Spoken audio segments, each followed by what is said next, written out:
ఒక అడవిలో పులి ఒకటి ఉండేది. దానికి బలశాలినని చాలా గర్వం. ఇష్టం వచ్చినట్లు జంతువులను చంపేసేది. అదే అడవిలో కోతి ఒకటి ఉండేది. అది చాలా మంచి మనసు కలది. ఆపదలో ఉన్న జంతువులను పక్షులను ఆదుకోవడం, చేతనైన సహాయం చేయడం దానికి చిన్నప్పటి నుండి అబ్బిన మంచి గుణాలు. ఆ కోతి పులి నుండి జంతువులను చాలాసార్లు కాపాడింది. ఒకసారి పచ్చిక మేస్తున్న జింకను చంపడానికి అడుగులో అడుగు వేస్తూ నిశ్శబ్దంగా ముందుకు కదులుతున్న పులిని కోతి చెట్టుపై నుండి చూసింది. అరే, పులి జింక మీద పంజా విసరబోతోంది. అది పంజా విసిరేలోగా నేను ఈ పండును విసిరి దాన్ని కాపాడతా అని వెంటనే జింకపై పడేలా తన చేతిలోని మామిడి పండును గురిచూసి విసిరింది. పండు తగలగానే జింక ఉలిక్కుపడి పరుగందుకుంది. పులి జింకని అందుకోలేకపోయింది. మరోసారి గుర్రాన్ని వేటాడడానికి అలికిడి కాకుండా మెల్లగా వస్తున్న పులిని కోతి గమనించింది. ఓయ్ పులిరాజా, నువ్వు గుర్రాన్ని స్వాహా చేయాలనుకుంటే నేను గుర్రం మీద స్వారీ చేయాలనుకుంటున్నా. కాసుకో అంటూ వేగంగా ఎగిరి గుర్రం మీద కూర్చుని కిచకిచమని అరుస్తూ హెచ్చరించి గుర్రాన్ని పరుగులెత్తించింది. అలా పులికి చిక్కకుండా గుర్రాన్ని కాపాడింది. ఇంకోసారి కుందేలును చంపడానికి పులి రావడం కోతి కంట పడింది. అయ్యయ్యో, నీ కళ్ళు ఈ బుల్లి కుందేలుపై పడ్డాయా? అయినా నీకు చెక్ పెట్టడానికి నేను ఒకరిని ఉన్నానని మర్చిపోయినట్టున్నావు అని వెంటనే కోతి కుందేలును ఎత్తుకుని చెట్టెక్కేసింది. దాంతో పులి కోతిపై పగబట్టింది. ఈ తుంటరి కోతి ప్రతిసారి నాకు అడ్డుపడుతోంది. దీన్ని అడ్డు తొలగిస్తే కాని నా ఆకలి తీరదు. కోతి తన చేతికి చిక్కితే చంపాలని అదును కోసం పులి ఎదురు చూడసాగింది. ఒకసారి కోతి చెట్టు కింద కూర్చుని పండు తింటూ పులి కంట పడింది. అరే, కోతిగాడు భలే దొరికేశాడు అనుకుని పులి ఆవేశంతో కోతి మీద దాడి చేయడానికి ముందుకు దూకింది. ఆ అలికిడికి కోతి ఒక్క ఉదుటున చెట్టుపైకి ఎక్కేసింది. ఓయ్ పులిరాజా, నువ్వు పేరుకే రాజు, వెళ్ళి చేపలు పట్టుకో అంటూ కోతి పక్కపక్క నవ్వేసింది. ఆ మాటలకు మరింత కోపంతో చెట్టు కిందే అటూ ఇటూ తిరిగిన పులి చివరకు ఏం చెయ్యలేక అక్కడి నుండి వెళ్లిపోయింది. ఒకరోజు వేటగాడు పన్నిన బోనులో పులి చిక్కుకుంది. దాన్ని చాలా జంతువులు చూశాయి, కాని గర్విష్ఠ పులిని కాపాడి మళ్ళీ తమ ప్రాణం మీదకు తెచ్చుకోవడం ఎందుకని ఎవ్వరూ ముందుకు వెళ్ళలేదు. అయితే అప్పుడే అటుగా వచ్చిన కోతి బోనులో బందీ అయిన పులిని చూసింది.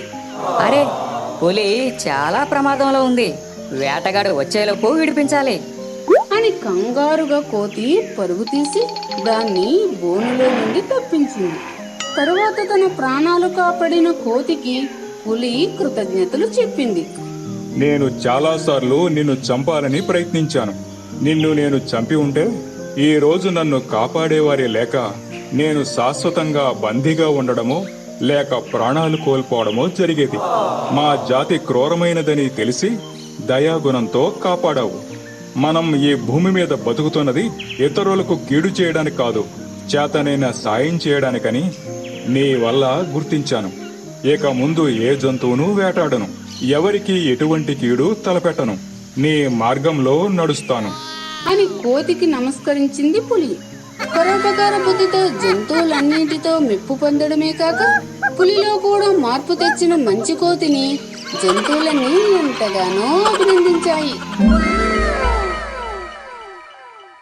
ఒక ఊరిలో రామయ్య అనే ఒక పెద్ద ఆయన ఉండేవాడు. ఆయనకు 2 కొడుకులు. పెద్దోడేమో పెద్ద టక్కరి తెలివితేటలు కలవాడు. చిన్నోడేమో ఏమీ తెలియని అమాయకుడు. వాళ్ళ దగ్గర ఒక మంచి కంబలి, బాగా పాలిచ్చే ఆవు, విరగబడి కాసే మామిడి చెట్టు ఉన్నాయి. రామయ్య వయసు పైబడడంతో ఒక రోజు చనిపోయాడు.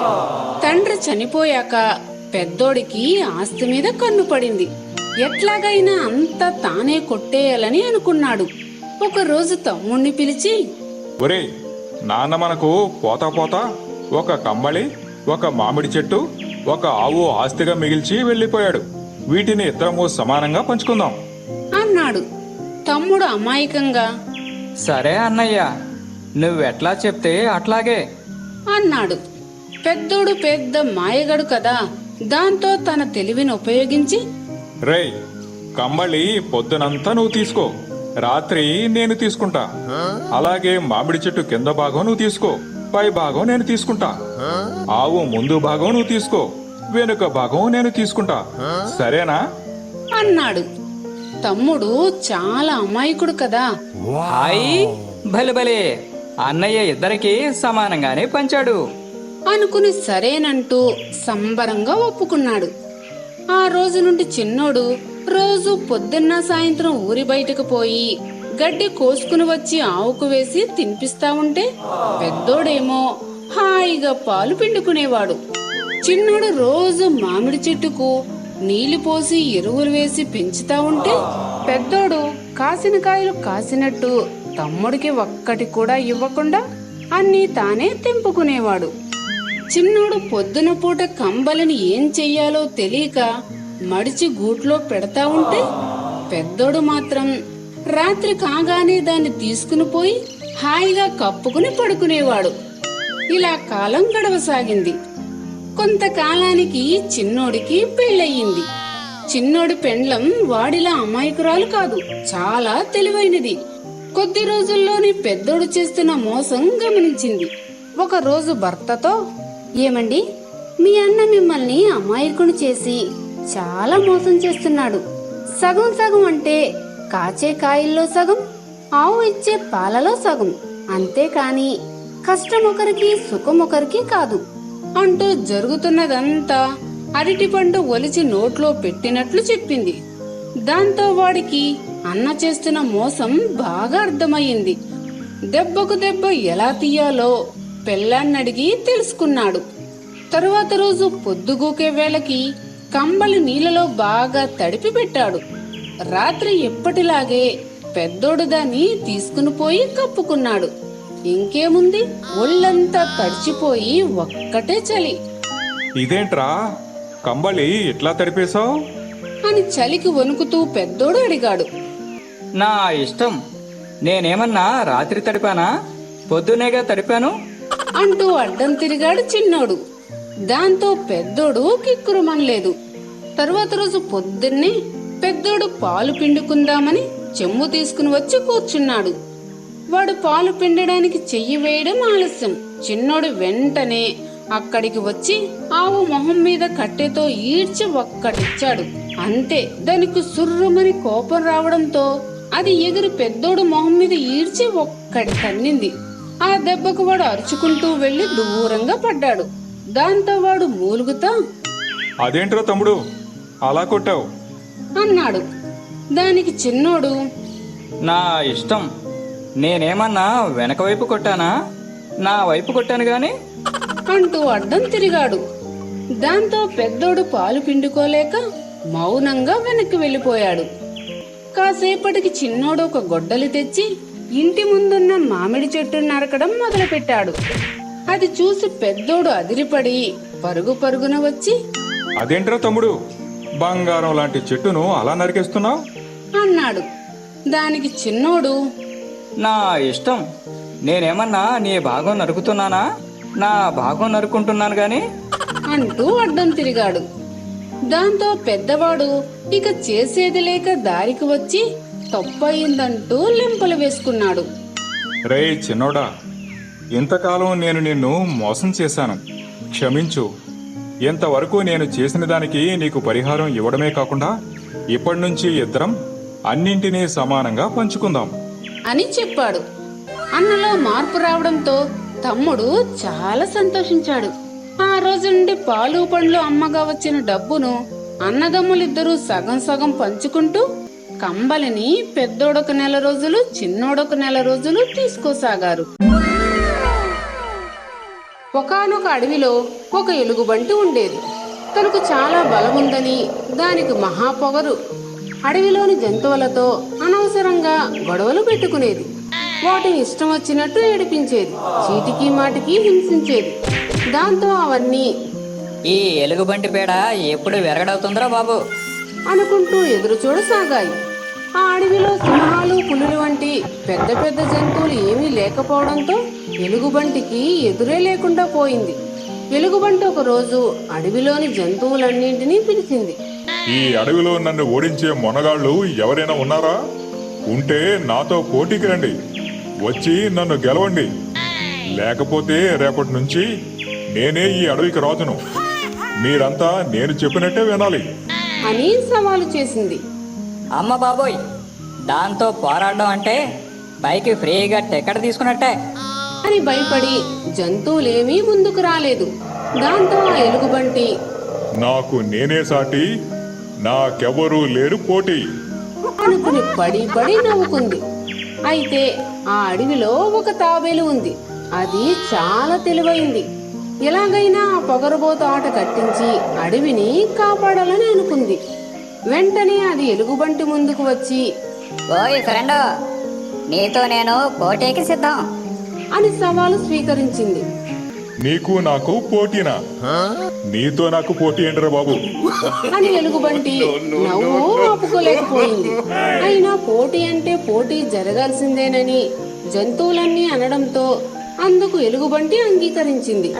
అప్పుడు తాబేలు, ఓయ్ ఫ్రెండ్, మనం ఫేస్ టు ఫేస్ కొట్టుకొని మొహాలు పచ్చడి చేసుకోకుండా ఒక వెరైటీ పోటీ పెట్టుకుందాం. అది ఎలాగంటే, ఒక తాడుని నేను కట్టుకొని ఈ చెరువులోకి దూకుతాను. నీకు నిజంగా అంత బలం ఉంటే నన్ను బయటికి లాగగలవా అన్నది. ఆ మాటలకు ఎలుగుబంటి పడి పడి నవ్వుతూ, ఏంటి, నిన్ను నేను బయటికి లాగలేనా? గట్టిగా ఒక్క లాగు లాగానంటే చెరువులోంచి బయటపడమే కాదు, ఎగిరి సరాసరి ఆకాశంలోకి పోతావు అన్నది వెటకారంగా. ఓయ్ ఫ్రెండ్, నీటిలో నన్ను ఎదిరించే మొనగాళ్ళు ఎవ్వరూ లేరు. ఒక్కసారి ఆలోచించుకుని పోటీకి రా అని సలహా ఇచ్చింది తాబేలు. నా గెలుపుకి ఇంకా లేటెందుకు, నేను పోటీకి సిద్ధం అని గర్వంగా అన్నది ఎలుగుబంటి. వెంటనే తాబేలు తనకు తాడు కట్టుకుని, ఓయ్ ఫ్రెండ్, నేను నీళ్లలో బాగా అడుగుకుపోతాను. చేతనైతే నన్ను లాగు చూద్దాం అని చెప్పి నీళ్లలోకి మునిగింది. ఆ తాబేలు చెరువు అడుగు భాగానికి చేరిన తర్వాత ఒక పెద్ద బండరాయికి తాడును కట్టేసింది. చాప మిత్రులతో సరదాగా ఆటలాడుకుంటూ ఉంది. ఎలుగుబంటికి ఇదంతా తెలియదు కదా. దాంతో తాడును లాగడం మొదలు పెట్టింది. ఎంత లాగినా తాడు కొంచెం కూడా కదలలేదు. అబ్బా, ఏంటిది, ఎంత బలంగా ఉంది అనుకుంటూ మళ్ళీ మళ్ళీ లాగింది. బాబోయ్, ఏం తింటున్నావే బాబు, ఒక్క అంగుళం కూడా కదలలేదు. లాగి లాగి దానికి చేతులు నొప్పి పెట్టాయి. చివరికది దాన్ని పైకి లాగడం అటుంచి నేను చెరువులో పడేలా ఉన్నాను. హా, ఇంకా నా వల్ల కాదు, నేను ఓడిపోయాను అంటూ తలదించుకుంది. ఆ వెంటనే ఆ తాబేలు మరలా తాడును తనకి కట్టుకుని ఏమీ తెలియని దానిలా చెరువులోంచి పైకి వచ్చింది. హోస్, నీ బలమింతేనా? ఎన్ని రోజులు ఏదో పెద్ద వీరుని అనుకున్నానే అంది నవ్వుతూ. అది విని చుట్టూ ఉన్న జంతువులన్నీ పడి పడి నవ్వసాగాయి. ఎలుగుబంటి మాత్రం సిగ్గుతో వాటికి మొహం చూపించలేక అడవి వదిలి పారిపోయింది. ఎలుగుబంటి బాధ తప్పడంతో అడవిలోని జంతువులన్నీ తాబేలును ఎంతగానో మెచ్చుకుని ఆనందంతో గంతులు వేశాయి. ఈ కథలో నీతేమిటంటే, చిన్నపాటి తెలివితో ఎలాంటి కష్టాల నుండైనా గట్టెక్కవచ్చు. ఫ్రెండ్స్, ఈ వీడియో మీకు నచ్చినట్లయితే లైక్ చేయండి, మీ ఫ్రెండ్స్ కు షేర్ చేయండి, తప్పనిసరిగా కామెంట్ చేయండి. అలాగే మా ఛానల్ సబ్స్క్రైబ్ చేసుకుని మాకు సపోర్ట్ చేయండి.